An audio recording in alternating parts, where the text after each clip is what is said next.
Ready? Start. Madam Deputy Chairperson, I rise to support the bill seeking to amend the Indian Divorce Act. In fact, insofar as the Christian marriage is concerned, it was defined by the common law to be a voluntary union for life of one man and a one woman to the exclusion of all others. Since that was the common law of a Christian marriage, it was also called a civil marriage. There was basic resistance to the concept of divorce. I would say that this is not confined only to the Christian marriage. Amongst Hindus also there was a solemn promise, and hence there was no question of one going away from the other until death did them part. Therefore, resistance was traditional insofar as divorce is concerned. Even when the laws were enacted in the last century, the principle was to preserve the marriage as far as possible. From that point of view, the grounds on which the divorce was permitted were stringent and upright strictly, and even when the matter went into litigation, the endeavor of the judges has always been to try and see that the matrimonial tie is preserved. Human history shows that though matrimony has helped the preservation of the society, the man and the woman do not agreeing with each other to such an extent that it is impossible for them to carry on together is a reality. The law must accept and find a way out to face such a reality. Therefore, provision for divorce is made in every law.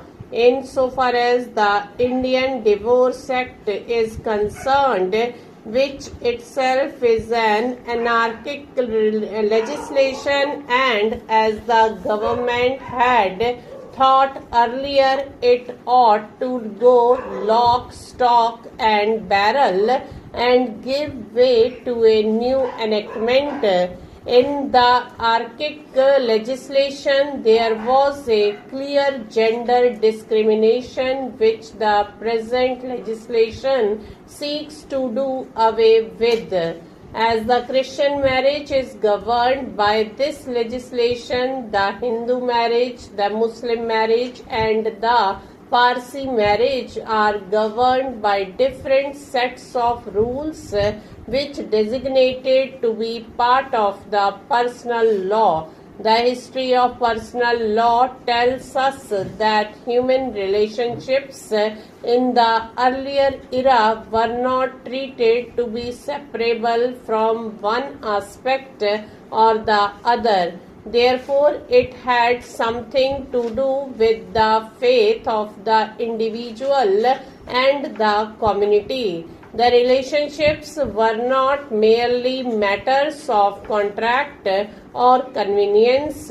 Relationships were considered to be ordained in a divine way and therefore were governed by divine laws.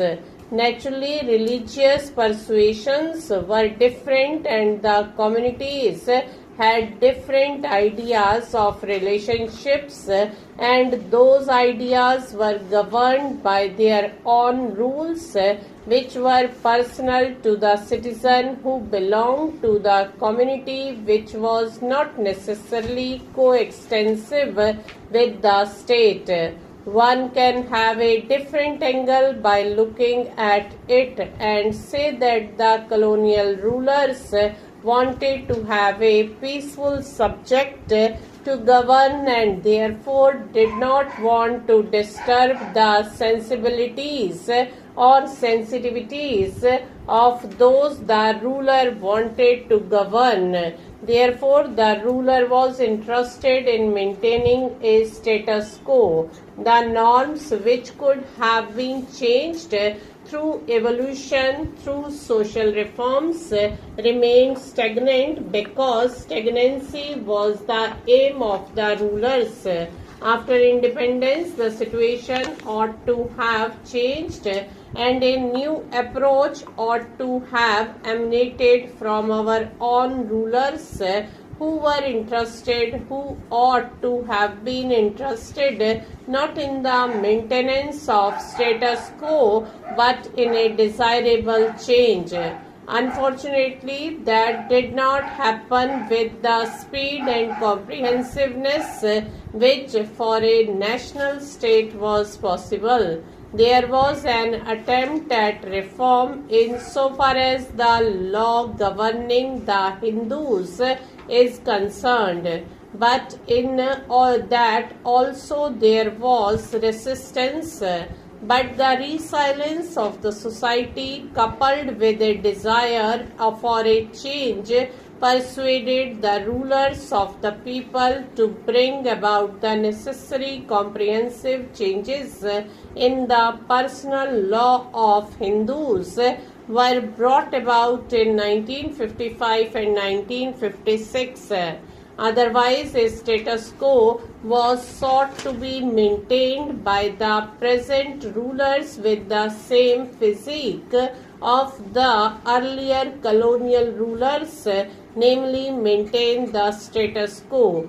Even though the framers of the Constitution had solemnly said in Article 44 that the state shall endeavour to bring about a common civil code, but no endeavour was made till date. At the intellectual plane, everybody agrees with this. But when it comes to framing a law and enforcing it, there is reluctance, there is fierce opposition, and unfortunately, this opposition has taken a new dimension of minoritism, as if reform is anti-minority. The present is also in the right direction by giving jurisdiction to the court to grant divorce by consent. The present legislation, therefore, is certainly a welcome step.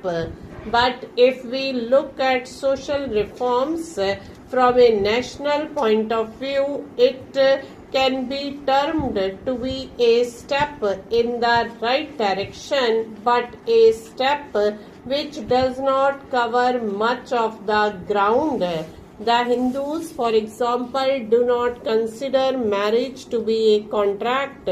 They consider it to be a relationship for which you are answerable to God. Stop.